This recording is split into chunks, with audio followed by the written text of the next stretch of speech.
Many Ukrainians have told me that before February 2022, they could never have imagined that full-scale war would come to their country in the 21st century. But it did, and Ukrainians' resilience has been extraordinary. They're not just fighting for their lives, families, and liberty, but also for their land, culture, heritage, and language. Today, I'm speaking with Mariana Oleskiv, the chairperson at the State Agency for Tourist Development of Ukraine. The work of the SATD is coordinated by the Cabinet of Ministers of Ukraine and the Minister of Infrastructure of Ukraine, and is responsible for marketing Ukraine as a tourism destination and with developing tourism infrastructure. Tourism will be an important sector of the economy that helps with the reconstruction of Ukraine after it's achieved victory. Mariana, welcome to the channel. Hello. Now, before we start talking about tourism, and it's a tricky topic, of course, in wartime, because there can't really be a full tourism industry at the moment, but it's about the expectation of one. But you're incredibly busy nonetheless, aren't you? How do you fill your time? I mean, somehow it's a lot of work, not much less than in pre-war period, pre-full invasion period. We do work on developing also domestic tourism, and I mean, keeping it on track a little bit, because one part of our country, which was the most popular among Ukrainians for travel, is southern part of Ukraine, seaside, is currently partly occupied and partly closed for tourism for the security reasons. We have mined sea and beaches, so they are not, people cannot go there. So people go mostly to western part of Ukraine, which are Carpathians, and but they have less knowledge about central part of Ukraine. And that's why some of Carpathian regions are crowded, that are more known, and some don't have enough tourists. So we're trying to work with those flows and making the parts of the central Ukraine more popular among Ukrainians. Maybe it sounds strange, but I mean, when you live during the war for more than a year, you still need some time for recovery and to spend with your family and to spend it outside the cities that are shelled like every night. For example, Kyiv this month, that a lot of people had bad sleep and go to shelters during the night. And of course, for them with their kids, when the vacation time in school will start, is really necessary to go to some place that is more quiet. And of course, we have some regions that are far from any I don't know, like infrastructure objects, which are like in the mountains, some nature sites that have less of these air raid alarms and more nicely for people to travel. And of course, we also work for the future on promoting Ukraine and trying to make this extended demand for travel to Ukraine, so that people would have Ukraine on their mind after it will be safe again to travel, to visit it, to meet Ukrainian people, to discover Ukrainian culture, and to see those, you know, cities that suffered also from the war.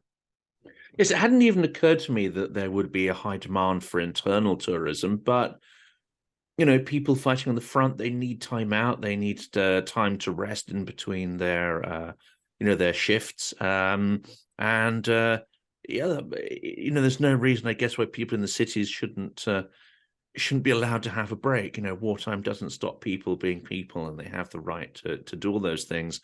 And as you say, I don't think before the war that many people knew much about the geography of Ukraine. You know, people would have heard of Odessa, people would have heard of Crimea, of course, and will have some impression of what it'd be like to holiday there.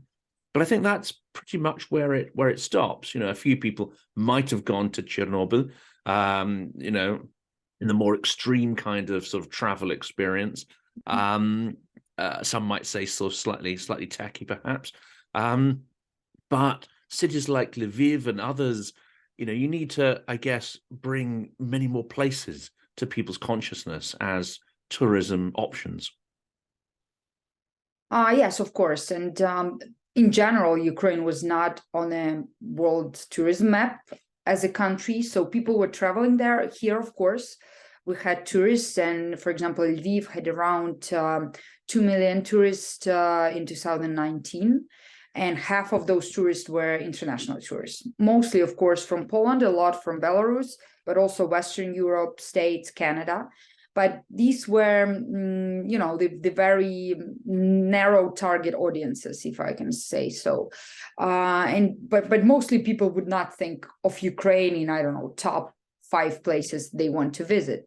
And so when we pay this very high price for, in general, brand of Ukraine and knowledge worldwide, yes, so people know where Ukraine is located, our geography, and in general about the country, it's still a big challenge to put it on tourism map, because what you see the news doesn't look like, touristically attractive places.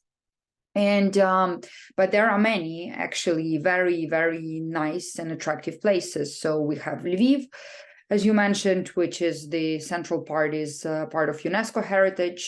And the city is extremely beautiful, Western European style, mostly built during times of Austrian Empire, with beautiful architecture, opera house, and many other things, and is actually very dynamically developing city in terms of urban development and being comfortable for its citizens. It has a lot of IT industry workers, so it's very hip, and now it became one of the centers for this humanitarian aid, because it's in the western part of our country.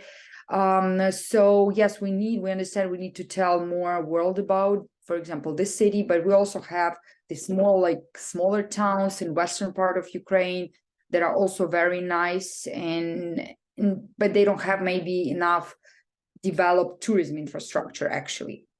And also Carpathian Mountains, where we have amazing health resorts, ski resorts, and also preserved culture, which is very unique. It's a Hutsul area. It's closer to Romanian border.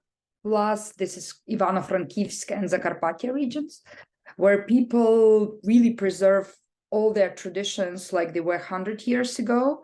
And the weddings are very traditional. They don't wear white dresses, but these traditional costumes. And for every holiday, there are special parts of their what they're dressing in. So this is extremely interesting. They have a lot of these hand crafts they still develop.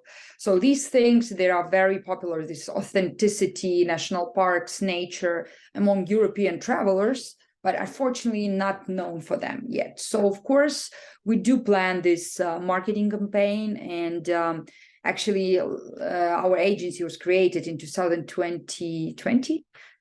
I was appointed a week before pandemic. So all the plans we had for promotion Ukraine were a little bit ruined with first COVID and now war.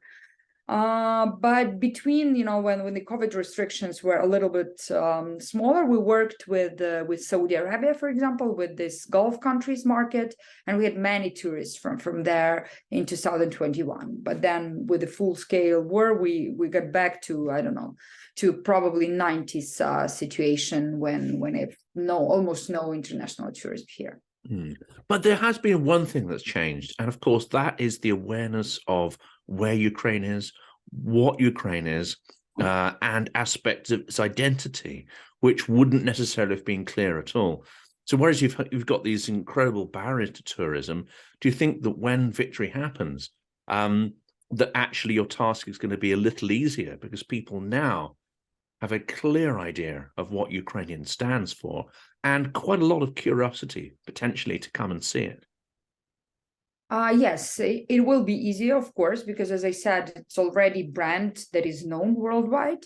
But then is our goal to a little bit switch the perspective of that brand, that it actually can be touristically attractive, and not to go any so that's the threat we have, to become this war destination that we don't want to become. Yes, we don't want people to come here like the Chernobyl tourism, basically. Yes, when people were going to Chernobyl with this dark tourism aim, and also together with that, it was this active people were trying to shoot from something, or, put these like gas masks or something like this, making a little bit, because it was also a side of tragedy, but somehow, because a lot of tour operators made of it the place of some fun, which is wrong.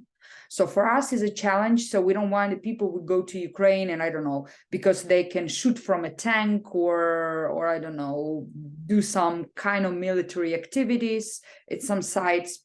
I'm sure that some tour operators will sell it, unfortunately, but we don't want it to become like a main sales point. And that's why we do start our work now with the memory and memory of the war, and these roots of memory, we call them, where we can tell the history, and we would switch that people attention about the war more to understand the reasons better. Yes, because these reasons go to 300 years ago and many more years ago, because Ukraine was always fighting for its independence against Russia, which was trying to invade Ukraine and to rule Ukraine. And also to understand the bravery of people, how they were fighting, to see all the war crimes Russian committed here. So, and at the same time, not to re-traumatize people who went through all these occupation and ruined houses and ruined lives of many people. So it's a big challenge, and it's a very sharp edge of what we can promote and how we can promote, that it would not hurt feeling of some people. And I think there's some good examples in Britain of how that works. I mean, obviously, you can still go, and even some of the major buildings in London, like the British Museum, Victoria and Albert Museum, you can still see damage to the stonework from explosives, but they're kept there as a kind of silent memorial, and actually many people don't even notice or spot them. It's only if you're looking really closely you'll see evidence of bomb damage in central London. But I think in London and in the southeast of England, you can go and see Churchill's bunker, where he planned the operations from. And you can also go to Bletchley Park, where the code breakers broke the German ciphers, which was instrumental in the war. But both of those are done extremely tastefully. They're very educational and respectful. And I think that perhaps is a good model for how educational references to the war can work. Yeah, it's very important. So, and that's when we ask people, because we do work with a lot of people, we ask them, how do you want to commemorate this war? And people say, a lot of people say, we don't know how. Some have their thought, but some have just, even those who don't have any ideas how, they say definitely not the way Soviet Union did it. And because it's really, these, I don't know if you aware, but the postments with tanks and this, showing some tragedies and, like weapons that kill people, putting them on postament, and this narrative, we can repeat that. Now they are repeating, becoming really invaders and doing something they kind of say they were fighting against during World War II, but unfortunately it was one totalitarian state that won the war against the other one. So for Ukraine, really, the World War II was, I think, not 100% a victory, because we were occupied by another totalitarianistic state, and there many Ukrainians were killed, and millions of Ukrainians died in that war because of the strategy Soviet army was using, without not caring about people's life at all. And that's what we now observe from Russian side, when they just put these people, to die, and they don't care about anybody's lives. And but we do care, and the life of people, and actually, like, this humanity and people should be in the center of all the memorials and all of the roots and stories we will tell about the war. And I think not that many people realize, but the fragments of history that we see in Kiev and in Minsk as well are a small part of what was a very vast, 19th century architecture, 18th century, incredibly rich architecture. But so much of it was destroyed and razed to the ground during the Second World War, and both Belarus and Ukraine were really the ground zero of that campaign. I mean, Russia suffered, but not to the same extent architecturally, and I think that's very little understood. Yeah, and that's unfortunately when we read in many history books about this war and what they study, they say that Russians, but like won the war, but actually there were many Ukrainians, and all the World War II actually was mainly on our part, in part of Ukraine. Many cities were destroyed, and they were rebuilt, but I mean, they lost that spirit, of course, and architecture is a bit different, and it's very sad. So for us now, also rebuilding the city that are destroyed will be a big challenge too. How we will build them, and this is another thing we are working on as a country now, and we are thinking about their future. Because again, the images we have of Bakhmut are of terrible ruins that very much remind people of Aleppo. They remind people of Grozny. Of course, Russia has done the same thing in these places, but Bakhmut did have quite a lot of historical objects of interest and architecture, and I guess it's always a challenge, isn't it, as to whether to restore those things that are destroyed or whether to start afresh. No, in the tourism sector, that's not necessarily your challenge, but you're going to need to sell the results of that decision to people, and eventually, tourism in the East will need to be revived, just as in the West, to help redevelopment, and that's going to be a great challenge, isn't it? Yeah, it will. That's why I switched, because I have maybe a little bit more free time than many other colleagues in the ministry who deal with rebuilding critical infrastructure, because our ministry is responsible for rebuilding everything in Ukraine that is destroyed. But also the ministry is responsible for architecture, and that's why I took that role of commissioner to Venice Biennale for architecture, and started working a little bit with architects now too, and thinking and working with the vision how we see the rebuilding of these cities, because of course that many people want to come back and they want to have their houses fast rebuilt, but then this will be these very typical blocks again, like the Soviets did after World War II.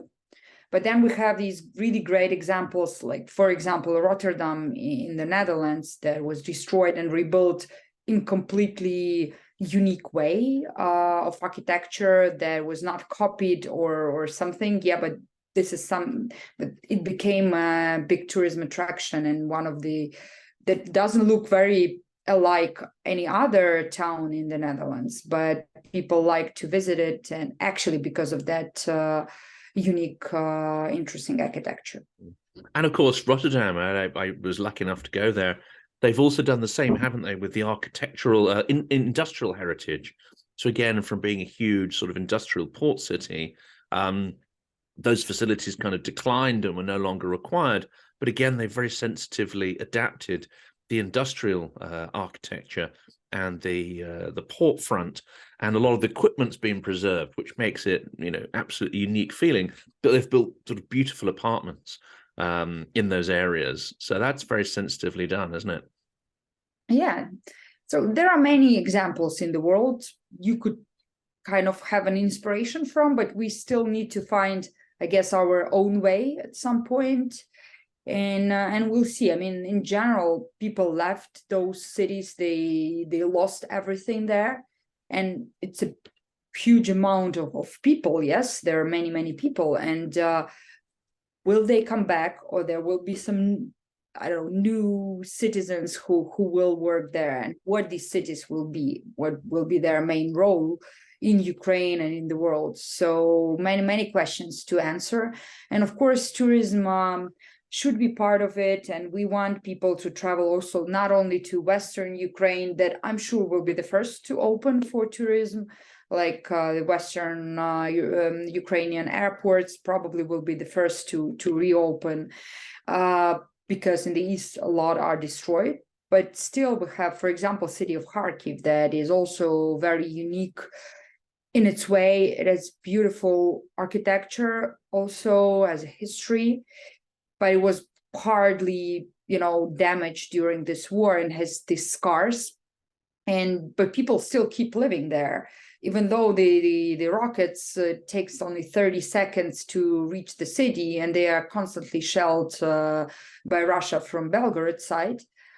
But people keep working, companies work, people, and this is something where when you go there, I travel there pretty often. We work with them also on this new vision of how we can promote the city in the future.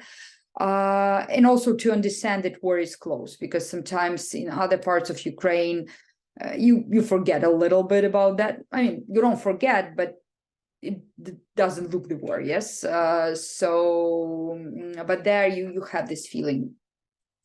And people, I think that people, again, what I was talking at the beginning, that people are something like a central part. So these people that are irresistible, that they try to unbreakable, that they are unbreakable in the way of fighting this war and keep living their lives. And there are interesting models, aren't there, for reconstruction? And here you've got several layers of reconstruction, because as you said, you've got the 19th century, 18th century historic architecture. A lot of it was destroyed in the Second World War. Then you had the sort of Soviet brutalism architecture with the huge tower blocks. Looking at images of cities like Mariupol and so on before the war, it seemed Ukrainians were able to sort of fashion actually quite pleasant cities out of these sort of Soviet infrastructures, and that was sort of moving forward with what they'd got. Now it's a big question. What do you go back to? Do you go back to a historicism, or do you go back, do you create something new? In Britain, many cities after the war only rebuilt a very small number of historical buildings or repaired ones which weren't too badly damaged. So we moved on in the 1950s in the sense that the future was dynamic and the future was much better than the past. That was an extreme point of view. And in fact, a lot of historic buildings were lost in the 50s, 60s, and even 70s, were destroyed unnecessarily.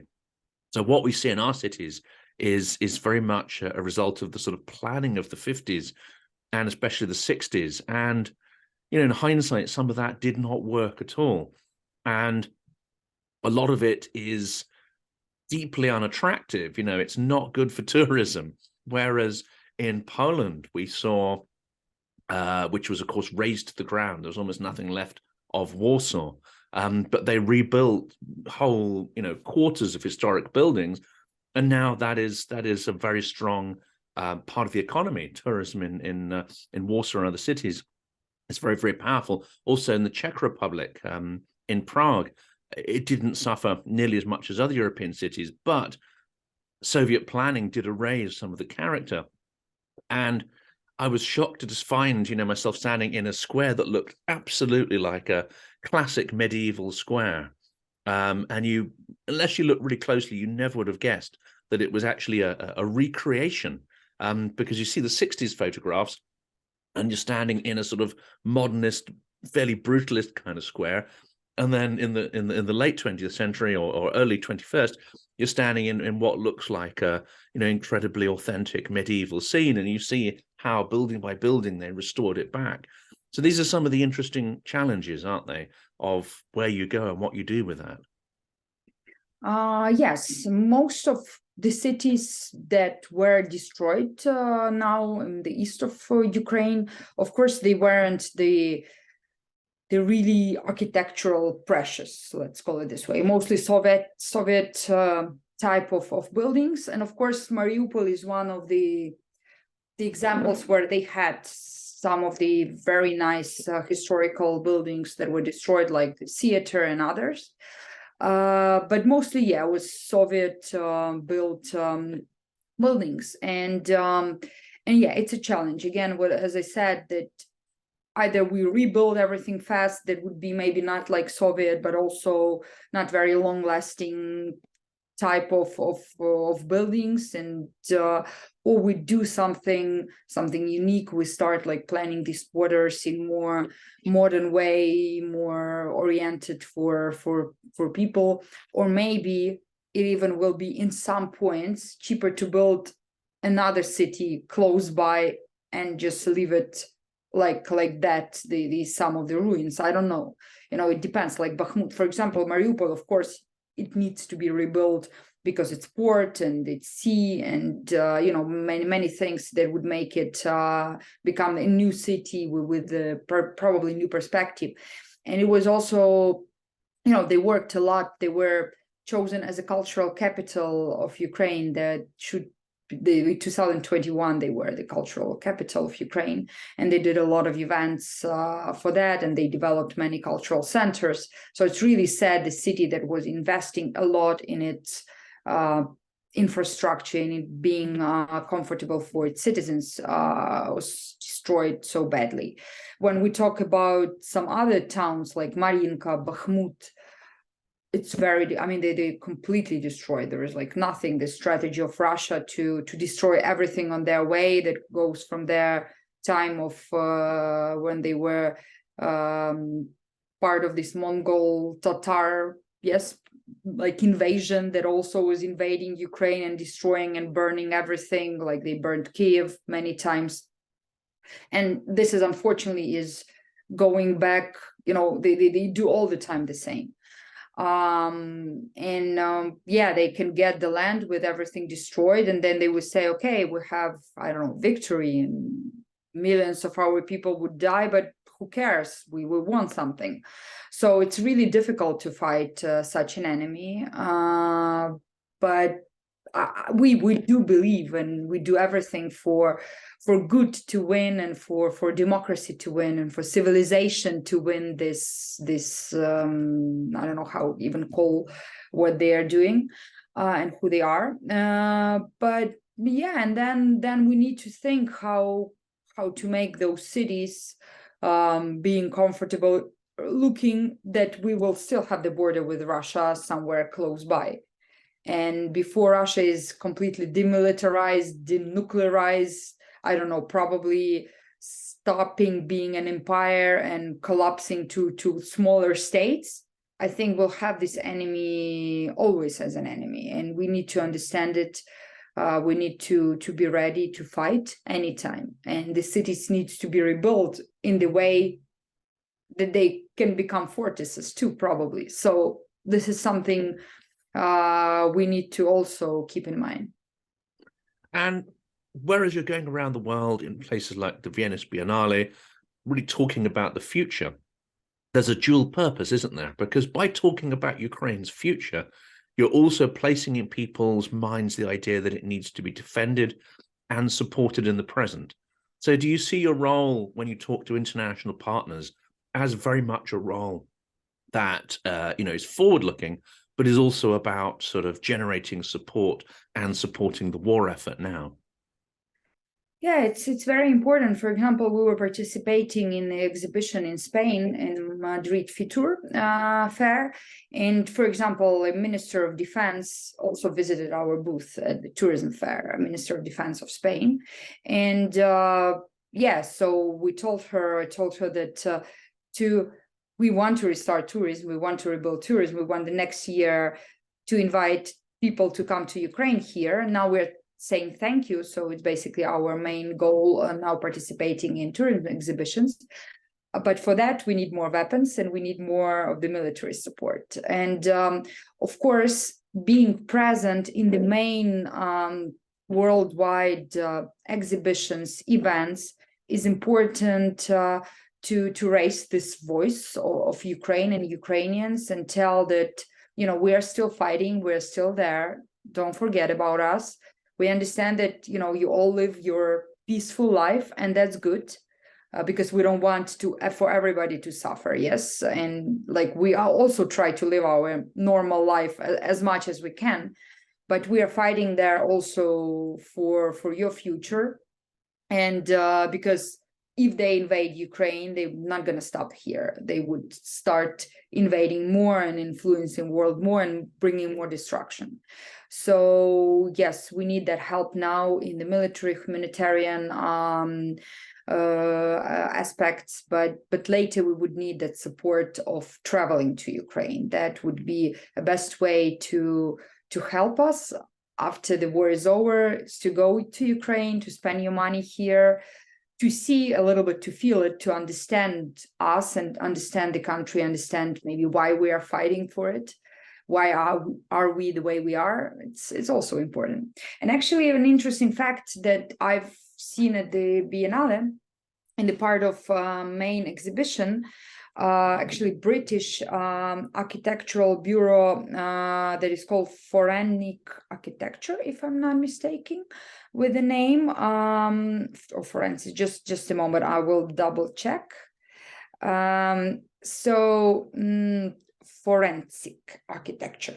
So they made a project of Nebelivka hypothesis, that is Ukrainian town. I mean, there is now Ukrainian town, and 6,000 years before the Christ, it was the big settlement of Tripilya culture, and is considered a city, actually, because it has all the aspects of the city, but there was no this hierarchy, yes, so there was no temple or places where people, I don't know, the richer, the one who ruled, lived, but it was the democratic city.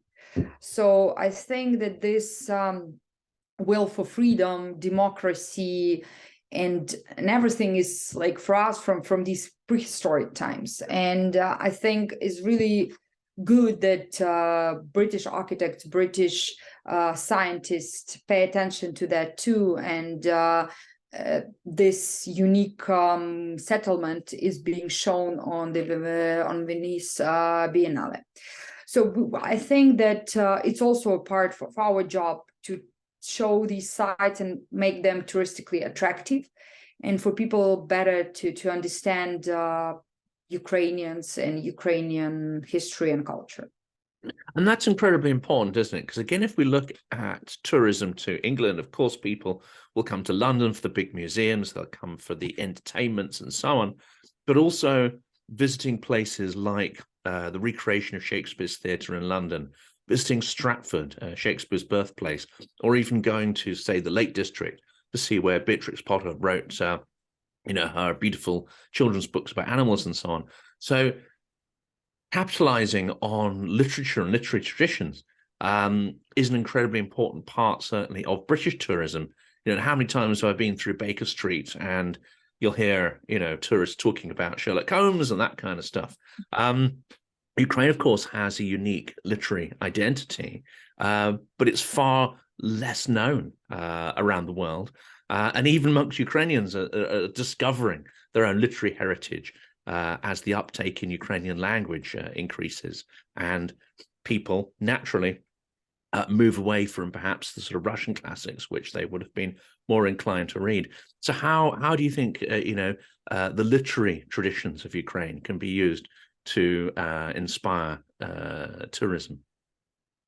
Yeah, it's an interesting question and a big, I would say, problem, because really for hundreds of years, when part of Ukraine was under the rule of Russian Empire, Ukrainian language was forbidden. There were a lot of decrees from this Russian Tsar to forbid printing books in Ukrainian language, teaching Ukrainian language. So that is really, again, shows that, after all these pressures the language and culture had during many years, we still have it, and it's still dominating in the country. So this, I think, is one of the unique cases, because in many other countries, for example, Belarus, language is almost non-existing anymore, but they have their own language, but some people in Belarus don't even understand this language, and they can't speak it.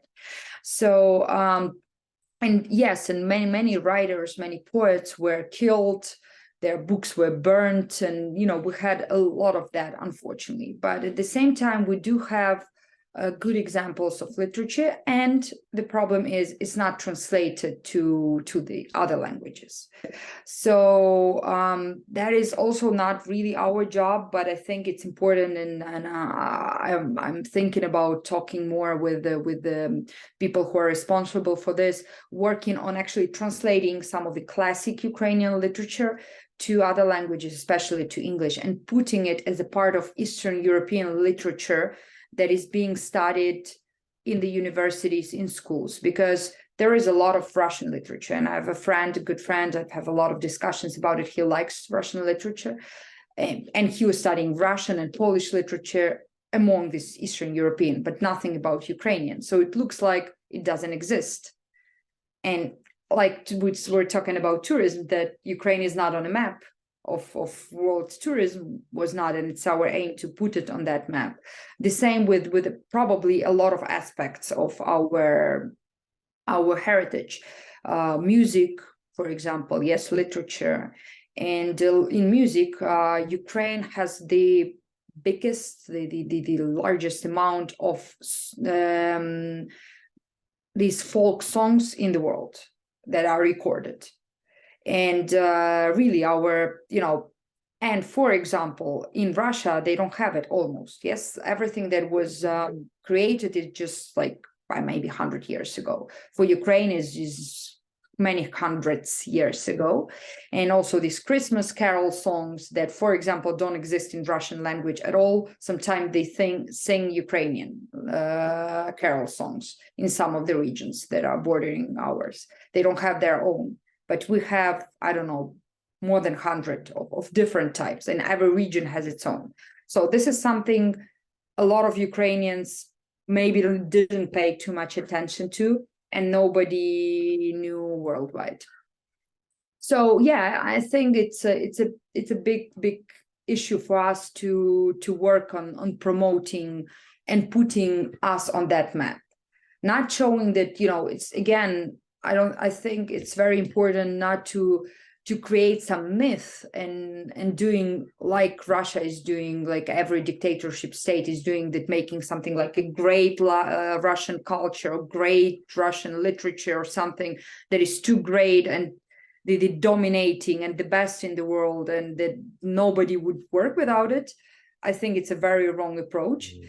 But at the same time, understanding that we have our own roots, our own culture, and appreciating and respecting it is very important. And also having it on the world map of every aspect of cultural heritage. And of course, those stories that people tell themselves are very important in defining their actions in the present as well. And you talked about some of those stories Ukrainians will be telling, not the mythologized ones, but actual exploration of history. And many of those are about sort of struggle against empires, various empires, but also periods where Ukraine, was a state in its own right and a powerful and influential one in Europe, but also these stories about ancient democracy and so on. Now, they're complex, but they do create narratives for the present. And of course, what we see in autocracies like Russia, it's not that their canonical literature or their canonical history is an accurate reflection of history, or even a complete one. They're highly selective and highly mythologized. So they're not talking about the brave Novgorodians and the First Republic. They're not talking about the Pugachev revolts. They're not talking about periods where shows that people can actually fight against an autocracy. They kind of brush all that stuff under the carpet. It seems to me Ukrainians are much more open to the complexity and the messiness of history. I mean, that's quite difficult to sell in tourism, but it's a much more healthy approach, isn't it? Looking at the good and the bad elements from the past. Yeah, I mean, the people but through tourism, you still learn a little bit more about the country. Yes, so that's a kind of a tricky part. So tourism is more, I don't know, mass mostly. Yes, it's more like a mass culture at some point. Yes, when people travel, they see everything. This fast travel is more popular, even though we are trying to work on sustainable travel, on going and looking more for the culture and in the people's life and making it more with respect for the people of the places where travelers go to. But still, mostly it's like this mass fast tourism, yes. But at the same time, when people even travel fast, that's important to put some little spots, little information points that would try to get that interest to know a little bit more about the place. And actually Lviv is doing a lot about that. So for example, we have this first gasoline lamp that was invented in Lviv. And there is a cafe called Gas Lamp. And there's everything about that, those lamps. And then we have this Mazokh, which created masochism. He was also born in Lviv. And we have the Mazokh Cafe, and one of the hotels where his father worked, there was a police station. They have like a masochism room. So this is something, kind of the legends you create, but at the same time, you try to put some interest for the historic period of time and know more about history. So these should be these tricks, of course, for people who are more about learning history, that would look maybe kitschy a little bit, but still for most of us is fun, yes. And I think that we need to do that because not many people would go to the historical museum and really read books and archives and go so much deep into that, but some will. But for those who want, we still need to put some triggers to see it. I'm afraid I'm one of those people who drag my kids around museums, and they'll moan, "Why can't we go to a beach instead?" But you touched on another interesting aspect there. But there's two things I wanted to follow up. One's fun, one's kind of less fun. The first one is, of course, you talked about sort of cafes and so on, and food is a fantastic way to put Ukraine on the map. And of course, we've had the big borscht debate early on in the war, which was quite a nice way of trolling the Russians. But actually, the unique characteristics of food and flavors are quite a powerful tool, aren't they, in tourism? Yeah. And my good friend, the Ukrainian chef Yevhen Klopotenko, who is actually one of these fighters for borscht, and his team, they did big research actually preparing for UNESCO all these materials that borscht is Ukrainian, because there are many proofs and from archives and recipes of borscht from different regions. That made this first attraction to Ukrainian cuisine, but also I think the food and cuisine was not an exception in this Russian invasion of everything in Ukraine. So they were also trying to kill Ukrainian cuisine. I mean, in the terms of making it Soviet. So they made like these Soviet dishes, and they put some of the national dishes to that Soviet menu. So, for example, borscht was one of that Soviet menu. But that way, they wouldn't try to say it's Ukrainian, but it's like all Soviet, whatever, and Soviet meant mostly Russian. And many dishes, they were forgotten. And also the Yevgen Klopotenko, he's working also on bringing those dishes, their recipes, finding them in the old cookbooks and putting them, for example, on the menu of his restaurants, but also putting that on the map of interest. And now we have also this coalition of Ukrainian chefs that do work with creating modern Ukrainian cuisine, finding ingredients, all type, typical that are from here, from Ukraine, using Ukrainian products, and also promoting it in many countries. So there are many of these Ukrainian charity dinners around Europe. They travel, they try to promote during Eurovision in Liverpool. There was this Ukrainian village and also part with Ukrainian food court.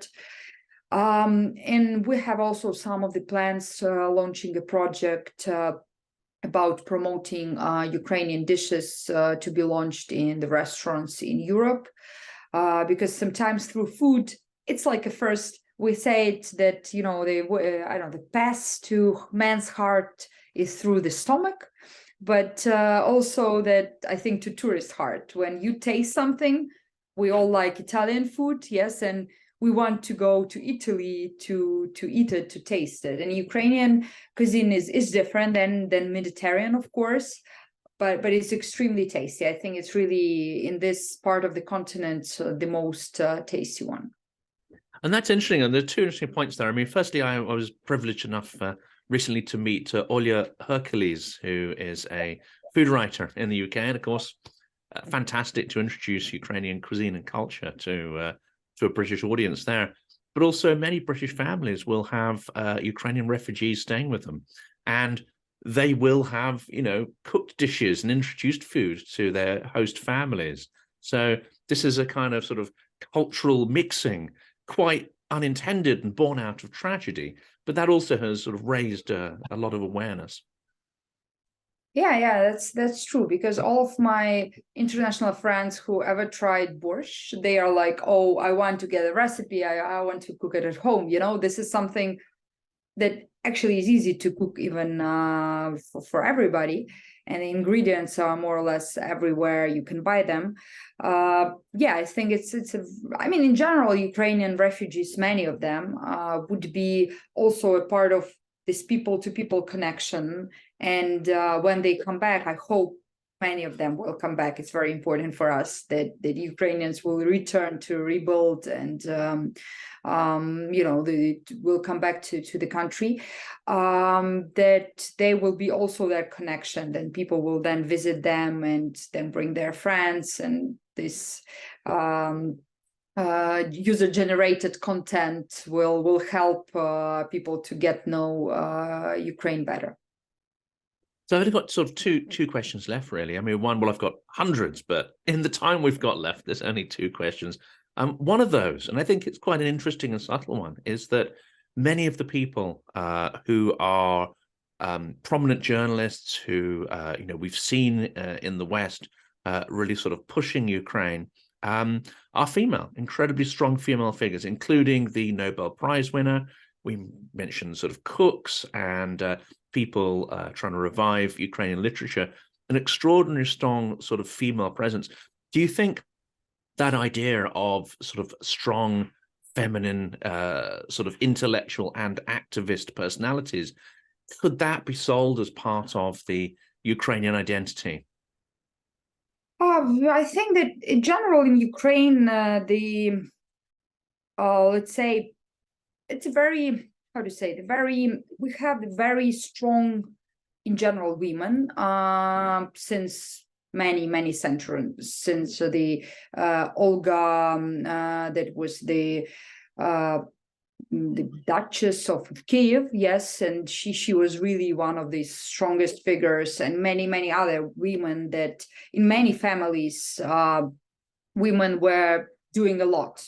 And Ukrainian men are fighters. It's really, since Cossack times, they were going to fight, and women were the one ruling everything in the families, in the villages, and you know, keeping that household and being very strong. Then, of course, during Soviet times and after the collapse of Soviet Union, I think the role of women was a little bit changed, and that they were trying to put that Russian way of treating women in the society. And now we are going back to the roots, and of course, and it was a big challenge also for us to have in these 90s, when women were trying to leave the country or looking for better life because they couldn't find their way in their own country. So now I think we have more possibilities for women, and now they show also this, we have men fighting in the front and women keeping that other front that is promoting Ukraine worldwide, you know, looking for their children, for their families. I think that, yeah, of course, the role of Ukrainian women is a big part of our history. I don't know how to work with it during the tourism, because it's very tricky to work with that nowadays. Yes. And not going to some kind of, we have beautiful women part of promotion. Definitely not what we want to do. But yeah, I think that showing that we have strong, wise, and intelligent women, it's important. And the last question really centers on something you've mentioned several times in this, and this is decolonization, creating a strong Ukrainian identity by recognizing that there's been a process of appropriating various aspects of Ukrainian history. But there's another immediate challenge, isn't there, in that so many museums, so many sort of houses of artists, writers, and so on have actually been destroyed. So will part of that, revival or even creation of Ukrainian tourism also involve massive decolonization and reconstruction of the lost or damaged cultural institutions? Yes, it's a part that we actually started. The first was decommunization, but then sometimes some people think and probably say that Russia is using a lot of Soviet Union style. Yes, but I think they combined their style, some combination of Soviet Union style of brainwashing and all these methods from 1984 book, but also the Russian Empire myth of being so great and having this great culture, as I was talking about. So for us, first we had this decommunization law, but now there is a new one, this decolonization. So we need to get rid of all these narratives of Russian Empire that made everything great here. So, and this is another example, because Ukraine, for some period of our history, was part of different empires on the continent, and western part of Ukraine was part of Austrian Empire. And I'm always telling this as an example that, Austria became a democratic country and just is concentrated on its own country and making life of their citizens better. And I mean, it's doing really great. We can visit Austria and see it as an example. Russia, like, instead of that, doesn't care about their people life, but is concentrating and putting efforts to kind of propaganda, to make propaganda in other countries. So we have, for example, Odessa, that was built during Russian Empire times, and we have Lviv that was built during Austrian Empire. So, but in Lviv, nobody is, putting monuments to the king, the Caesar, yes, of Austria, and saying, "Oh, we are Austrian city, and these thanks to Austria and Empire, this beautiful architecture is here." Nobody is doing that. Yes, everybody is appreciating as a part of the history. They can tell the years or whatever, some figures, architects who built it.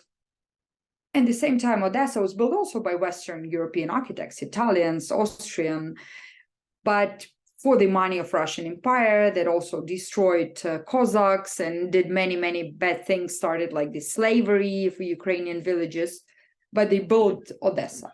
And they were investing a lot in that narrative, telling that Odessa is Russian city, built by Russian Empire, while they were destroying other, making life of Ukrainian miserable, taking all the money from them and paying Western architects to build Odessa. So it's nice. We have beautiful city, but it's Ukrainian, and we are in this part of the history. We were fighting for it, and we need to tell this story.